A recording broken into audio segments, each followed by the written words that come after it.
Boa noite a todos, boa noite aos internautas, a todos os presentes. Vamos dando continuidade ao estudo do livro, No Mundo Maior. Nos encontramos hoje no capítulo 10, e é a primeira parte, a primeira aula deste capítulo, cujo título é Dolorosa Perda.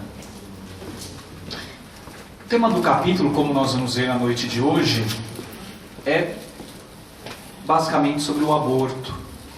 E nós vamos ter a possibilidade em 2 aulas de trazer algumas reflexões sobre o tema, não só descrito dentro do próprio capítulo, com as observações de Calderaro, de André Luiz, mas também nós vamos trazer aqui algumas reflexões que a Associação Médica Espírita do Brasil tem feito nos últimos anos também sobre o tema. Então o capítulo se inicia com uma mãe desencarnada, aflita, que aborda Calderaro e André Luiz.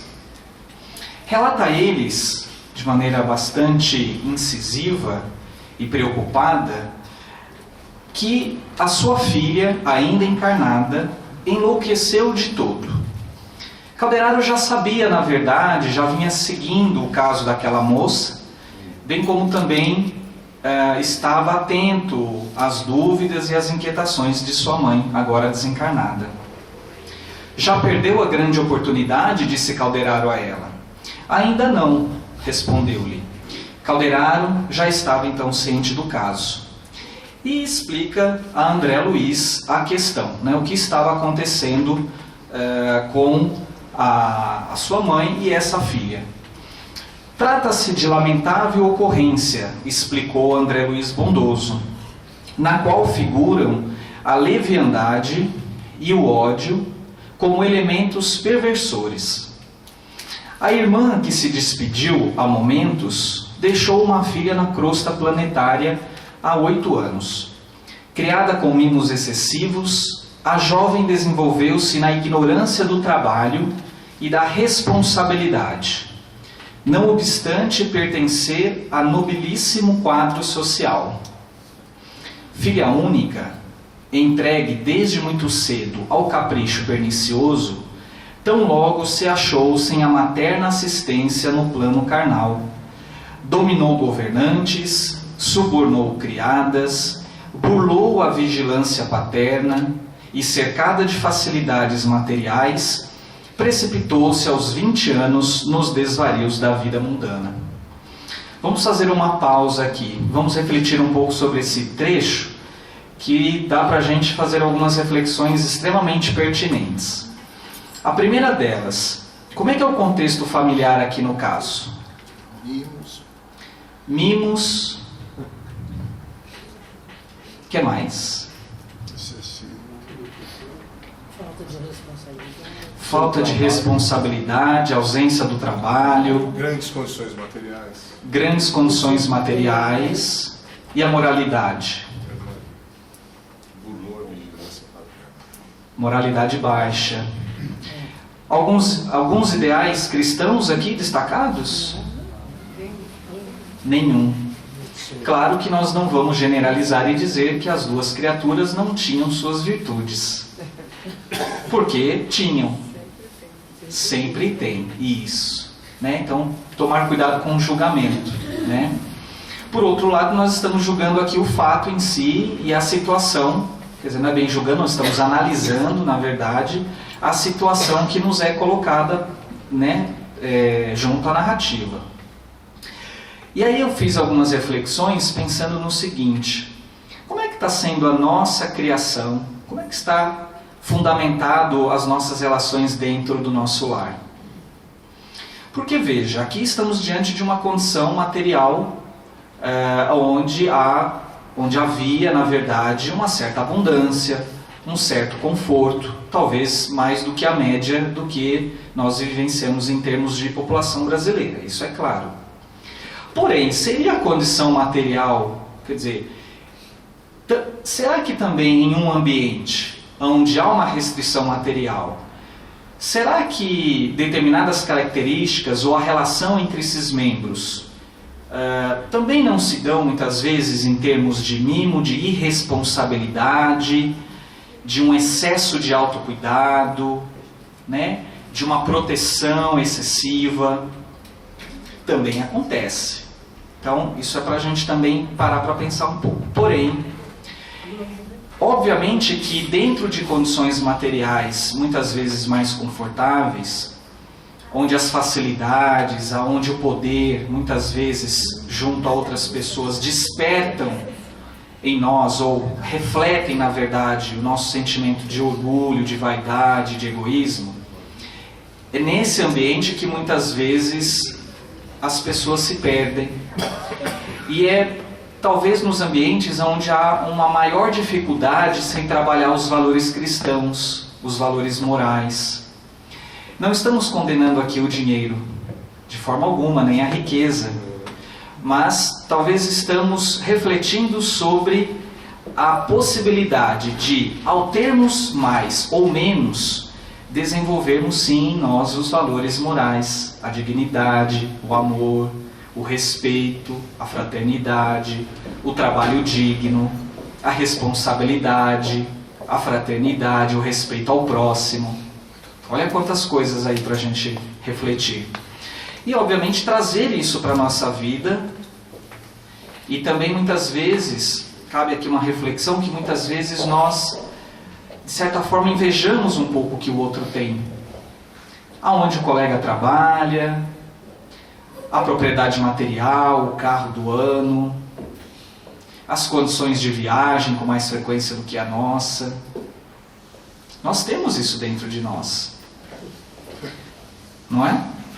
Uma série de fatores. Uma série de fatores. Pois é. Mas é nisso que muitas vezes a gente tem que tocar. Porque nós somos como nós somos, mas podemos nos modificar. Somos ainda apegados às questões materiais, estão aflorados em nós o orgulho, a vaidade, a ambição, né? A cobiça. Mas a gente tem que reconhecer isso. Temos aqui talvez alguns psicólogos aqui na plateia, ou entre os internautas, sabem muito bem de que se a gente não consegue reconhecer onde estão as nossas fragilidades e os nossos problemas, para a gente dar um passo inicial para poder nos modificar, fica mais difícil. Sigamos então. Desprotegida assim pelas circunstâncias, não se preparou convenientemente para enfrentar os problemas do resgate próprio. Ela tinha um resgate, um compromisso. Sem a proteção espiritual, peculiar à pobreza, sem os abençoados estímulos dos obstáculos materiais, e tendo contra as suas necessidades íntimas a profunda beleza transitória do rosto, a pobrezinha renasceu, seguida de perto, não por um inimigo propriamente dito, mas por cúmplice de faltas graves, desde muito desencarnado, ao qual se vinculara por tremendos laços de ódio em passado próximo.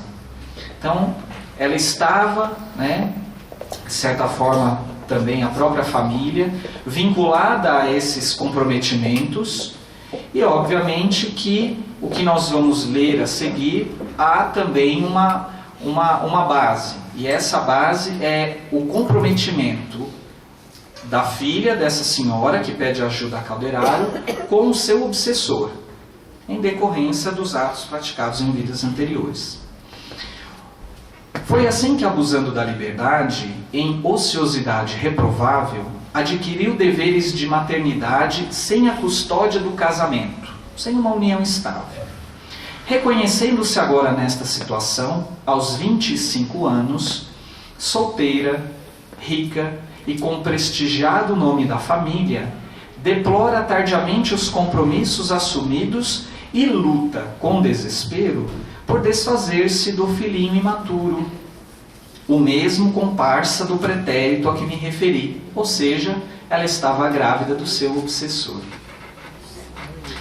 Esse infeliz, por acréscimo de misericórdia divina, pela bondade e justiça do Pai, busca destarte aproveitar o erro da ex-companheira para a realização de algum serviço redentor, com a supervisão dos nossos maiores. Ou seja, o espírito obsessor, ciente da necessidade do seu reajuste perante as leis divinas, pede, clama, para que ele pudesse reencarnar e cumprir, obviamente, com os seus, ou resgatar os seus débitos, através aí então de uma nova reencarnação com a própria pessoa, o próprio espírito, a própria criatura agora encarnada, que se comprometeu com ele em existências anteriores. Deus é o Pai amoroso, continua Calderaro, Deus é o Pai amoroso e sábio que sempre nos converte as próprias faltas em remédios amargos, que nos curem e fortalecem. Foi assim que Cecília, a demente que dentro em pouco visitaremos, até então eles não tinham chegado ao local onde a Cecília estava, né? A moça encarnada. Foi assim que Cecília, a demente que dentro em pouco visitaremos, recolheu da sua leviandade mesma o extremo recurso, capaz de retificar-lhe a vida. Entretanto, a infortunada criatura reage ferozmente ao socorro divino. Ela não estava aceitando aquela condição de estar grávida, né? Ferozmente ao socorro divino com alguma conduta lastimável e perversa. Coopero nos trabalhos de assistência a ela de algumas semanas para cá, em virtude das reiteradas e comoventes intercessões maternas junto a nossos superiores. Todavia, acalento vaga esperança numa reabilitação próxima. Então aqui, talvez 2 detalhes. O primeiro é que a importância, né, da entrega, do sentimento, da prece, do pedido dessa mãe, que encontrava-se já no plano espiritual, em interceder aos bons espíritos, a Deus, a Jesus, para que pudesse, né, receber um amparo, para que a sua filha pudesse receber um amparo, uma ajuda, porque ela observava do mundo espiritual que a sua filha estava extremamente comprometida e fugindo dos seus compromissos, em especial em relação à questão da própria gestação. O outro detalhe é que essa questão da esperança, quer dizer, acalenta uma vaga esperança numa reabilitação próxima. Nós já discutimos isso em outras situações, em outros casos aqui do livro, né? Que é aquela questão da gente entregar a Deus e ter a confiança naquilo que for de melhor. De não entrar em desespero, embora ela estivesse desesperada. Mas de forma, né, a fazer com que a angústia pudesse ser minimizada e a recorrer a quem realmente tem o poder para poder auxiliar, muitas vezes de maneira mais efetiva e com mais moralidade e sobretudo com mais amor. Os laços entre mãe e filho presuntivo são de amargura e de ódio, consubstanciando energias desequilibrantes. Tais vínculos traduzem ocorrência em que o espírito feminino há que recolher-se ao santuário da renúncia e da esperança, se pretende a vitória. Para isso, para nivelar caminhos salvadores e aperfeiçoar sentimentos, o Supremo Senhor criou o tépido e veludoso ninho do amor materno. Contudo, quando a mulher se rebela, insensível às sublimes vibrações da inspiração divina, é difícil, se não impossível, executar o programa delineado. Então veja aqui que, na verdade, esses laços, né, entre a mãe e o filho que estava se preparando para a reencarnação, esses laços eram sim de amargura e de ódio, né? E é importante, para que haja o reajuste, né, dos seres em questão, é preciso que haja o aperfeiçoamento dos sentimentos, né? A vivência e a possibilidade de, na encarnação, através das dificuldades, através do desenvolvimento das virtudes, eles poderem trabalhar, né, cada um as suas necessidades de reajuste perante a lei divina. Calderaro continua: a infortunada criatura dando asas ao condenável anseio, buscou socorrer-se de médicos, que, amparados de nosso plano, se negaram a satisfazer-lhe o criminoso intento. Valeu-se então de drogas venenosas, das quais vem abusando intensivamente. A situação mental dela é de lastimável desvario. E aqui eu faço um parênteses, né? O quanto o profissional, não só o médico, mas o profissional de saúde, trazendo aqui para a área da saúde a reflexão, o quanto todo profissional da saúde, né, pode ser influenciado, tanto de maneira a permitir, a se fazer instrumento dos bons espíritos, quanto também daqueles que querem prejudicar aquele ser ou que de certa forma está vinculado com o próprio profissional e obviamente as suas ações, as suas atitudes podem então ser direcionadas a ações não muito positivas, né? Mostrando o quanto é importante o processo de autoconhecimento e de espiritualização de cada um de nós, profissionais da área da saúde. Fim do breve preâmbulo, Calderaro continuou: mas não temos minuto a perder, visitemo-la. E aí eles se encaminham para onde estava a Cecília. Decorridos alguns instantes, penetrávamos aposento confortável e perfumado. Estirada no leito, jovem mulher debatia-se em convulsões atrozes. Ao seu lado, achavam-se a entidade materna, na esfera invisível aos olhos carnais, no caso a mãe da Cecília, e a enfermeira terrestre, dessas que, à força de presenciar catástrofes biológicas e dramas morais, se tornam menos sensíveis à dor alheia. Veja uma característica dela, a dificuldade de muitas vezes lidar, acolher a dor do outro. Né? Será que é por acaso que muitas vezes estamos dentro daquela ocupação a qual nos propomos nesta encarnação, seja enquanto profissional da área da saúde, seja como engenheiro, seja como pedreiro, seja como dirigente, enfim, né? Estamos no lugar certo, na grande maioria das vezes, porque muitas vezes a gente desvia, né, ali do caminho, mas precisamos realmente nos conhecer, né, entender o porquê nós estamos naquela condição. A genitora da enferma adiantou-se e informou-nos: a situação é muito grave. Ajudem-na, por piedade. Minha presença aqui se limita a impedir o acesso de elementos perturbadores que prosseguem implacáveis em ronda sinistra. Calderaro então pede a André Luiz que observe o quadro fisiológico.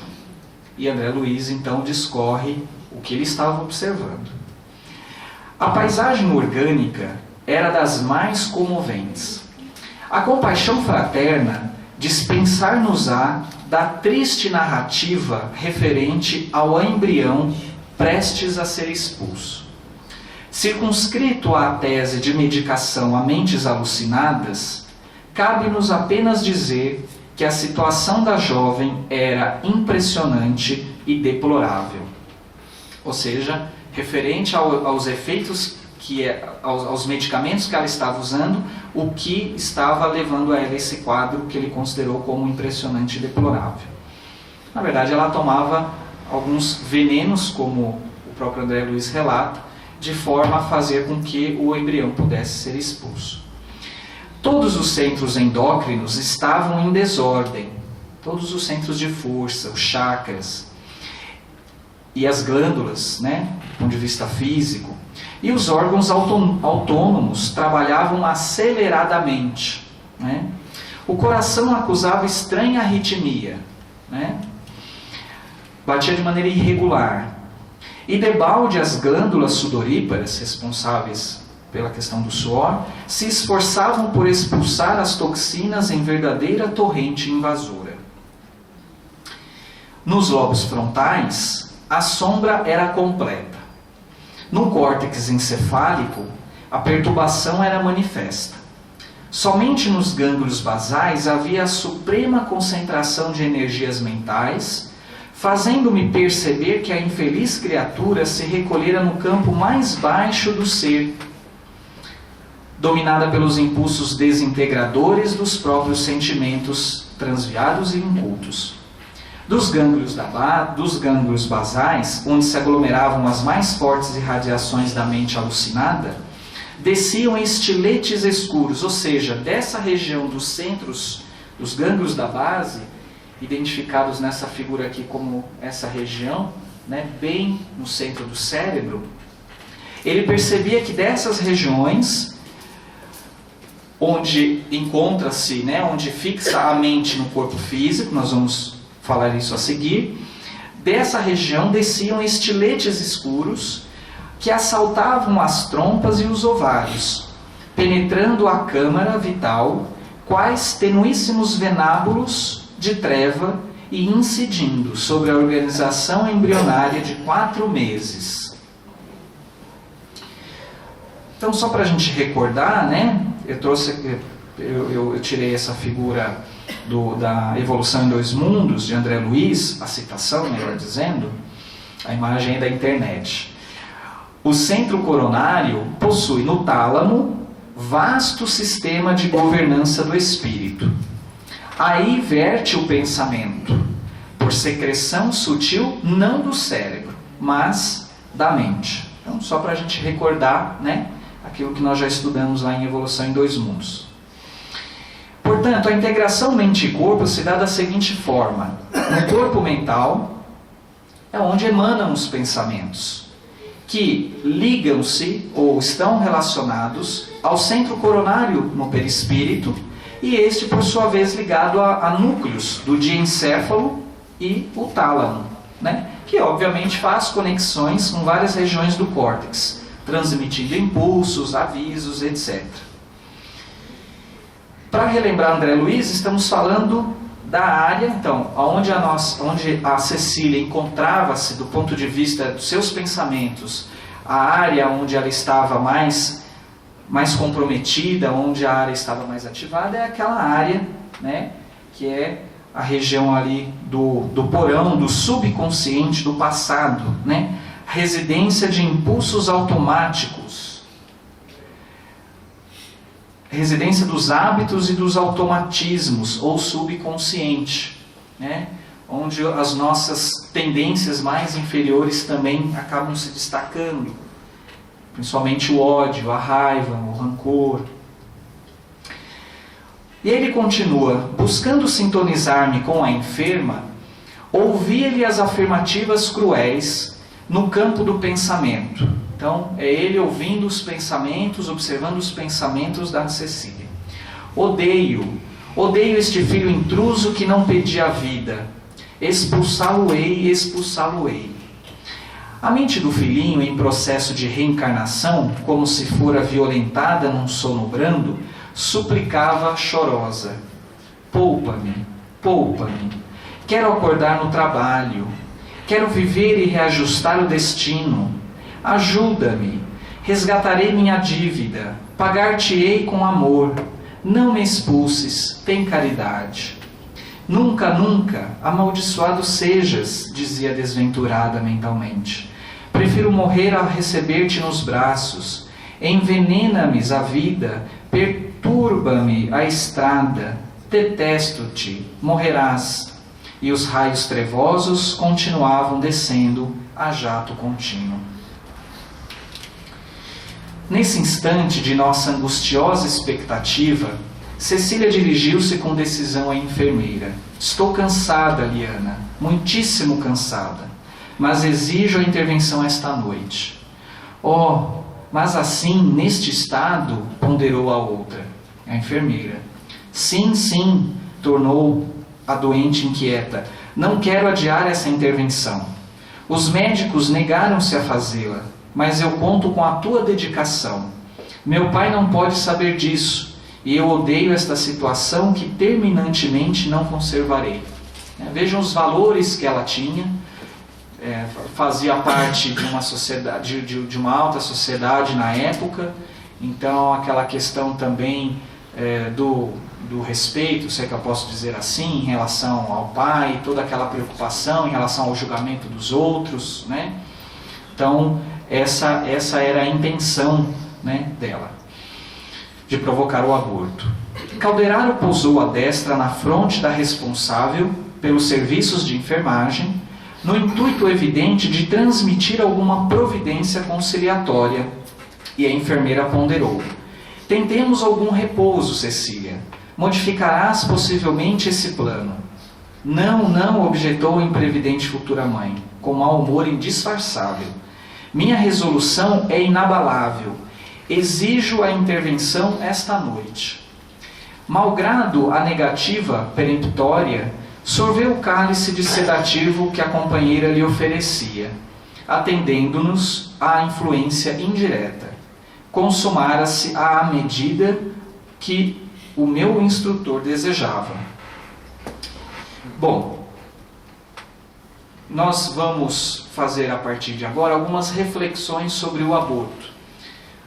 Na aula seguinte nós vamos terminar essas falas de André Luiz, nós vamos discorrer também sobre o momento pelo qual a Cecília adormece e em desdobramento vê a sua mãe, né, conversa com ela, e isso nós vamos discutir na outra aula. Agora, eu acho que é interessante a gente conhecer um pouquinho, e aqui todo o trabalho, né, obviamente da doutora Marlene Nobre, junto a outros colegas das outras associações médicas espíritas, que ao longo dos últimos anos têm procurado buscar nos recursos, nos estudos da própria ciência, os argumentos para sermos todos contrários ao aborto provocado. Então, nós podemos encontrar aí no livro Clamor da Vida, né, algumas complementações. Aqui nós não vamos ter tempo de entrar em tantos detalhes, mas para aqueles que não leram, né, é uma sugestão de leitura, né? Então, por que o espírita é contra o aborto? Né? Então, do ponto de vista espírita, pelo conhecimento que nós temos da doutrina espírita, aliado aos conhecimentos científicos, estamos convencidos de que a vida é um bem indisponível, né? Não criamos a vida, né? Não temos o poder sobre ela e a sua manifestação. Sabe-se que a vida tem um planejamento superior, e aí a gente resgata os vários estudos científicos, seja os trabalhos realizados por Sheldrick, né, com os campos mórficos, os trabalhos realizados pelo Dr. Hernani Guimarães Andrade, em Bauru, né, e onde na teoria dele, né, ele deixa claro a predominância e a existência de um modelo organizador biológico, que é o molde, né, pré-existente à formação do corpo físico dos seres, de que todo espírito tem o direito de passar pelo crisol das encarnações sucessivas, e a doutrina espírita nos alarga a visão, né, entendendo a vida como a própria existência do espírito, e não se resumindo à vida material, e que,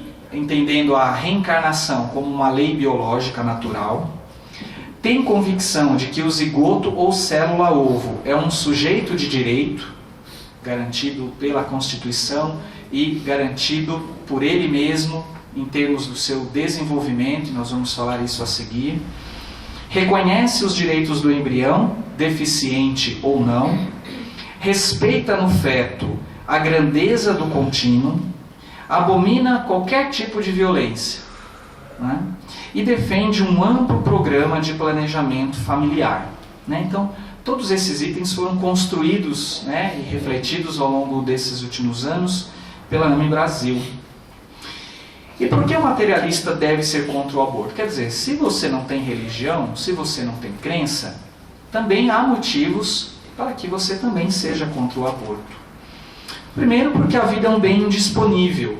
A vida irrompeu o caos, organizou-se, né, e não surgiu apenas, né, a partir de um amontoado de células, né? Inclusive, a própria definição de vida hoje, né, a ciência materialista ela não nos traz. O sistema de vida na Terra foi planejado. O ser humano nem de longe nem de perto fabricou as moléculas da vida.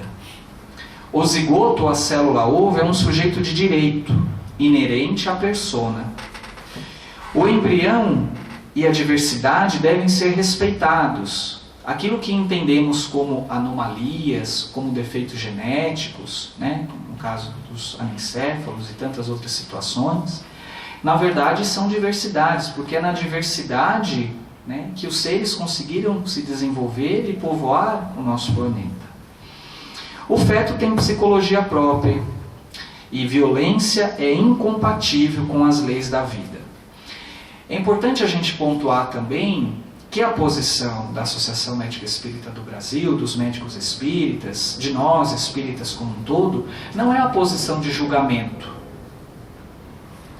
É uma posição de esclarecimento e de valorização da vida. Não cabe a nós julgarmos a pessoa, né, que em alguma condição, em alguma situação acabou provocando. Mas é possível e é importante que a gente destaque as possíveis consequências que, para aqueles que pensam em praticá-lo, né, estão sujeitos. E como é que a gente pode resgatar, né, de uma maneira educativa, de uma maneira amorosa, né, os compromissos assumidos, né, como no caso aqui da Cecília, os compromissos em decorrência das ações, das atitudes e da convivência, né, que ela teve com aquela outra entidade. Que embora ela tivesse e teve a condição de estar numa família estruturada, de estar numa condição socioeconômica privilegiada, do ponto de vista da moralidade, e talvez foi até a prova que ela pediu para passar, porque é nessas condições, como nós discutimos anteriormente, é que a vaidade, o egoísmo, a nossa falta de sensibilidade com o bem ao próximo, são nessas situações que nós muitas vezes nos encontramos mais vulneráveis. E assim aconteceu com a Cecília. Portanto, nós precisamos ter uma postura fraterna, uma postura amorosa, de não julgamento, mas esclarecedora. Há uns anos atrás também, a AME Brasil ela publicou em sua revista Saúde e Espiritualidade um encarte, né, quer dizer, toda a revista foi sobre a defesa contra o aborto, né, a vida contra o aborto. Então também aqueles que quiserem acessar a internet ou adquirir isso também junto às AMEs, isso é possível. Bom, os argumentos então da AME Brasil não são religiosos, mas ancorados na ciência. Então esses são alguns argumentos e algumas colocações feitas pela própria doutora Marlene. A ciência não é nem religiosa e nem ateia, até porque uma boa parte dos cientistas acreditam em Deus, e são cientistas, e tocam as suas pesquisas, então não é uma questão da gente dizer que a ciência tem que ser ateia ou religiosa. A questão da religião é uma crença individual de cada um, né? E ponto. Somos pacíficos, não queremos criar caso com ninguém, não queremos brigar com ninguém, não queremos polemizar com ninguém. Até porque é o Cristo que nos ensina, né, da gente caminhar e ter o compromisso, a responsabilidade e ter o amor ao próximo, né, da forma como o outro é, com as opiniões, com o livre-arbítrio de cada um. Os médicos podem deixar à margem, quando ao tratar desse tema, podem deixar à margem as crenças pessoais para demonstrar, por meio de argumentos científicos, que há vida indisponível no feto. O pluralismo democrático, ele diz respeito à convivência de opiniões, ideologias distintas, porém, não à prática de delitos em seu nome, né? Não deve haver uma concordância nesse sentido. Bom, então quais são os argumentos do ponto de vista científico que nós temos hoje para sermos contrários ao aborto provocado? Ponto de partida é: a vida é um bem disponível. Se nós fizermos essa pergunta, onde começa a vida? Nós vamos destacar e vamos ver que inclusive dentro da nossa própria ciência, e aqui está a citação de 2 embriologistas, né, que acredito que todos nós aí, estudantes de medicina que já fomos um dia, já tivemos ter a oportunidade de ter lido e estudado o Moore, né, junto com o Persson. E eles dizem, deixam muito claro, o zigoto e o embrião inicial são organismos vivos, nos quais já estão fixadas todas as bases do indivíduo adulto, todos aqueles elementos, as ferramentas para que ele se desenvolva. Erwin Schrödinger, né, no livro da Margulis e Sagan, 2002, está lá a citação: todo padrão tetradimensional é determinado pela estrutura daquela única célula, o ovo fertilizado, reconhecendo também no ovo fertilizado a entidade ou a estrutura onde todas as potencialidades estão ali organizadas. Os genes não determinam completamente o desenvolvimento humano. A célula-ovo é testemunha silenciosa e eloquente de cerca de 3,8 bilhões de anos na nossa evolução. Se nós chegamos no estágio em que chegamos, no estado humano, foi porque houve todo um burilamento e um trabalho que começou desde, lá dos cristais, dos minerais, etc., para que a gente chegasse aqui hoje. Então, quem somos nós para interferir, e intervir nesse processo, nesse contínuo? O genoma humano, para que vocês tenham uma ideia, segundo o projeto Genoma, reconheceu que ele tem cerca de 25 mil genes. Esperava-se que ele tivesse cerca de 100 mil. 98% são idênticos aos chimpanzés. E se nós formos reconhecer aqueles genes que realmente codificam, que têm alguma função ativa, essa diferença é apenas de 0,16%. E a pergunta que os cientistas não sabem responder é: aonde está a diferença? Humanos têm apenas 300 genes a mais que um rato. Apenas o que nos difere de um roedor, de um ratinho, são apenas 300 genes. E daí, como é que você vai explicar essa diversidade do ser humano e dos outros animais? Bom, então os genes não explicam por si só o nosso jeito de ser, a nossa inventividade, que nos leva à comunicação, de termos consciência do passado, do presente e do futuro, de fazermos e apreciarmos a arte, de abusar de drogas que nos levam à dependência, de sentir prazer em torturar uns aos outros, porque as células de um organismo com seus núcleos celulares, com a mesma carga genética, são extremamente especializadas. A gente não consegue ainda entender como é que acontece, sendo que toda célula, teoricamente, tem o mesmo patrimônio, como se dá essa ultra especialização e a formação de células mais específicas, ou de estruturas. Demonstrou-se, por exemplo, através de cálculos matemáticos, a impossibilidade estatística, 10 elevado a 1000, a potência, contra 1, de se juntar ao acaso 1000 enzimas das 2000 necessárias ao funcionamento de uma célula. Não tem como, ao acaso, isso são os cientistas, os físicos e alguns matemáticos dizendo, que seria impossível que o acaso pudesse originar uma estrutura como a célula e todo o seu funcionamento. Obviamente que existem aqueles que pensam de maneira diferente. Do mesmo modo, já se constatou que o acaso é insuficiente para explicar passo a passo, de forma detalhada, científica, o surgimento de estruturas complexas, como o olho, o cílio ou flagelo e a cascata de coagulação sanguínea. Outros dados que a literatura científica nos traz é o feto como um agente, um ser que tem independência do organismo materno. Como é que aconteceria isso? Há uma individualidade êmbrio-fetal muito nítida. O feto apresenta características imunopsicológicas diferentes do da mãe. Apresenta um patrimônio genético exclusivo, que é só dele. há um mecanismo bioquímico de defesa contra a mãe.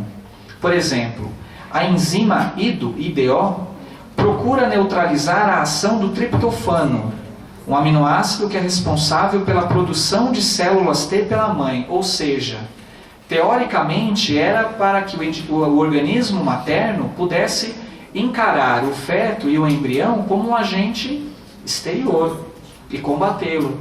E não é o que acontece. Então, ele hospeda-se no organismo da mãe. É como dizia a doutora Marlene Nobre, né? O embrião, o feto, ele não é patrimônio da mãe, não é patrimônio do pai, não é patrimônio do Estado, né? A vida pertence a Deus. O feto possui psique própria. A análise, por exemplo, do comportamento intraútero e após o nascimento também já foram estudados. Essa doutora Alessandra Piontelli, em 1995, ela procurou, através de estudos envolvendo ultrassonografia, ela procurava avaliar os movimentos que o feto fazia dentro do útero. Então ela passava o ultrassom e avaliava alguns comportamentos, né? Como é que os fetos ali se desenvolviam ao longo dos meses da gestação. E, para a surpresa dela, em algumas observações, ela percebeu que essas características que foram observadas intraútero foram muito semelhantes às que as crianças desenvolviam, né, nos primeiros anos de vida. A impulsividade, a agitação, né? Então, um estudo muito interessante. O papel das emoções negativas, né? O Dr. Peter Freiberg, da Universidade de Uppsala, na Suécia, também estudou o papel que as emoções negativas, alguns sentimentos, muitas vezes nutridos pela mãe, quanto influenciavam após o desenvolvimento, após o nascimento da criança. E aí ele cita alguns casos, né, um em especial agora, que eu me recordo, que era da dificuldade, né, que o bebê tinha em relação à amamentação. Claro que nem sempre a causa é essa, mas chama a atenção, né, pela repetição, né, de algumas ocorrências, de algumas situações, de que a dificuldade, quando ele foi avaliar o porquê que a criança tinha tanta dificuldade de amamentar, ele, sem saber, né, previamente, ele pergunta à mãe, né, se em algum momento ela pensou em não ter o filho, etc. E em alguns testemunhos, em alguns relatos, elas dizem que sim, de que a criança, a gestação não foi desejada, né? E aí a Joanna William, né, no livro O que é Psicologia Pré-Natal, ela destaca, né, que se conceituarmos inteligência como a capacidade de autogerir-se mentalmente, de adaptar-se e adequar-se a situações novas, selecionar condições e experiências, aprendizado e memória, podemos concluir que de fato elas estão presentes no feto desde o período inicial da gestação, a partir de todos os estudos, nas terapias de regressão, nas terapias transpessoais, também a mesma observação. O feto tem memória, né, antes da formação do cérebro. Como é que aconteceria isso? Então, também muito citado pela doutora Marlene, nas suas explanações, ela citava a neurocientista Candace Pert, né, que trabalhava no Instituto Nacional de Saúde Mental, nos Estados Unidos, e ela foi responsável, junto com outros pesquisadores, por descobrir a memória celular com um mapeamento de 50 a 60 neuropeptídeos que estocam informações imunológicas, endocrinológicas e neurológicas. Ela utilizava uma técnica de mapeamento de moléculas radioativas. E aí é interessante porque, dentro dos seus estudos, ela percebia que alguns neuropeptídeos que se imaginavam que seriam liberados de um neurônio ao outro e que apenas havia uma comunicação linear, ela passa a descobrir, na verdade, que os neuropeptídeos, muitas vezes relacionados ou produzidos ou encontrados, melhor dizendo, em algumas áreas cerebrais, também se encontravam em outras partes do corpo. a ponto de que ela destaca em uma das suas palestras, das suas exposições, que creio que os resultados das pesquisas que descrevi indicam a necessidade de começarmos a pensar como a consciência pode estar projetada em várias partes do corpo. Daí a questão da memória celular, que seria desenvolvida desde da fecundação, com a formação do zigoto, do ovo. Quando documentarmos o papel-chave que as emoções, expressas através das moléculas de neuropeptídeos, exercem ao afetar o corpo, se tornará claro como as emoções podem ser a chave para entender a doença. Infelizmente, as pessoas que pensam sobre isso geralmente não trabalham em laboratórios públicos. E aqui é a crítica que ela faz em termos daquilo que realmente tem motivado alguns cientistas pelo mundo, né? Aqui conflitos de interesse eles apresentam.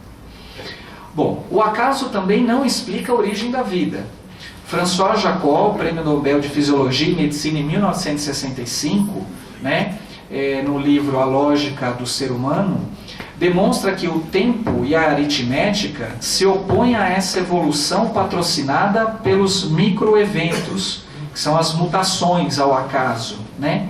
Então ele destaca que para se extrair cada uma das 100 mil cadeias proteicas do corpo, seria preciso um tempo muito superior àquele de duração do sistema solar.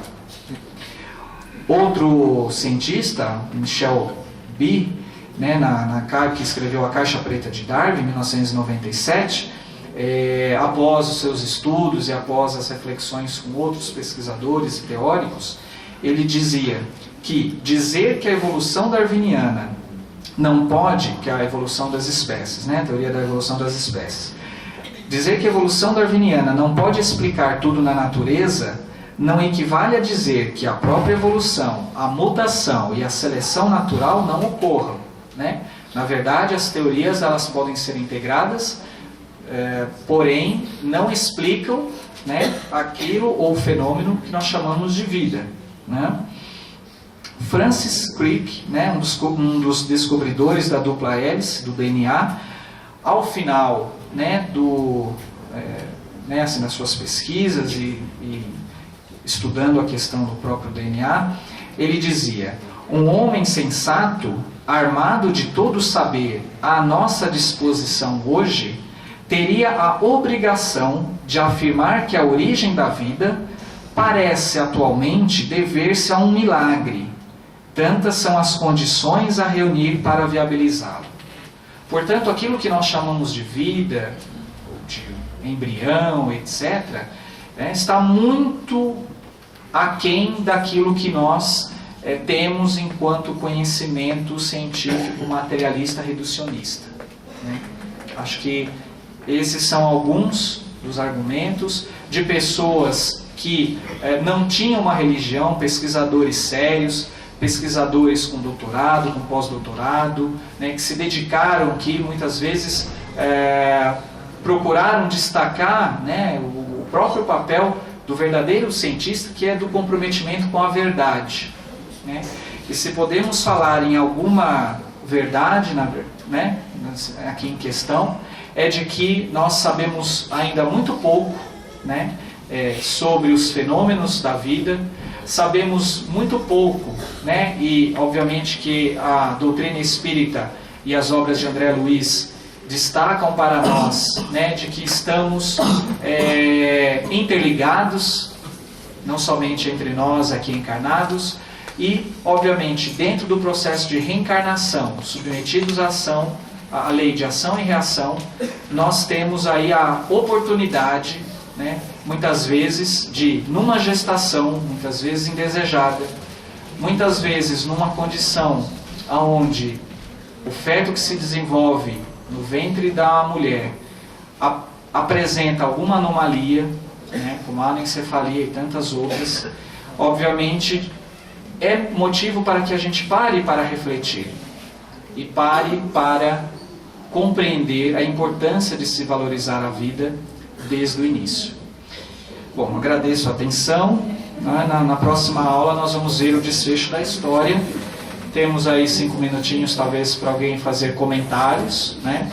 E permanecemos à disposição. De acordo com a minha narrativa, tenho a impressão que nada é para tudo tem um sentido evolutivo, esclarecedor e serve para a gente refletir. Só isso que eu tenho.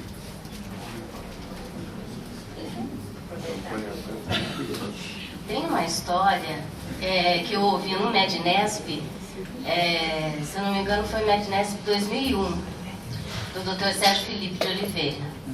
E eu vou ver se eu consigo contar sem chorar, porque é tão emocionante. E ele contou, e o assunto era esse, o aborto, inclusive do anencéfalo. E a questão era o seguinte, um casal, amigo dele, engravidou e descobriram que o bebê era anencéfalo. No entanto, espíritas resolveram manter a gravidez e continuar até a nascer, desencarnar. E o bebê nasceu, desencarnou, e eles eram espíritas, trabalhavam em reunião mediúnica, e passado alguns meses, esse espírito vem se comunicar e agradecendo em lágrimas esses pais, porque ele precisava realmente, né, em função de um suicídio e que afetou muito a cabeça, ele precisava reconstruir parte do cérebro dele e só poderia ser através daquele amor.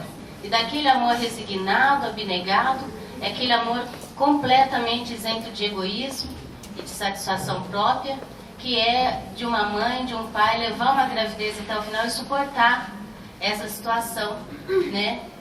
Passado algum tempo, esse mesmo espírito reencarna bem. Então é aquela amor, eu consegui contar sem chorar, que bom, que só o amor constrói. Pois é. Tudo, absolutamente tudo, né, gente? A gente teve uma outra vivência recentemente. Como alguns sabem, eu trabalho na área de cuidados paliativos, né? Há alguns anos. E diferentemente do que muitos imaginam, confundem cuidados paliativos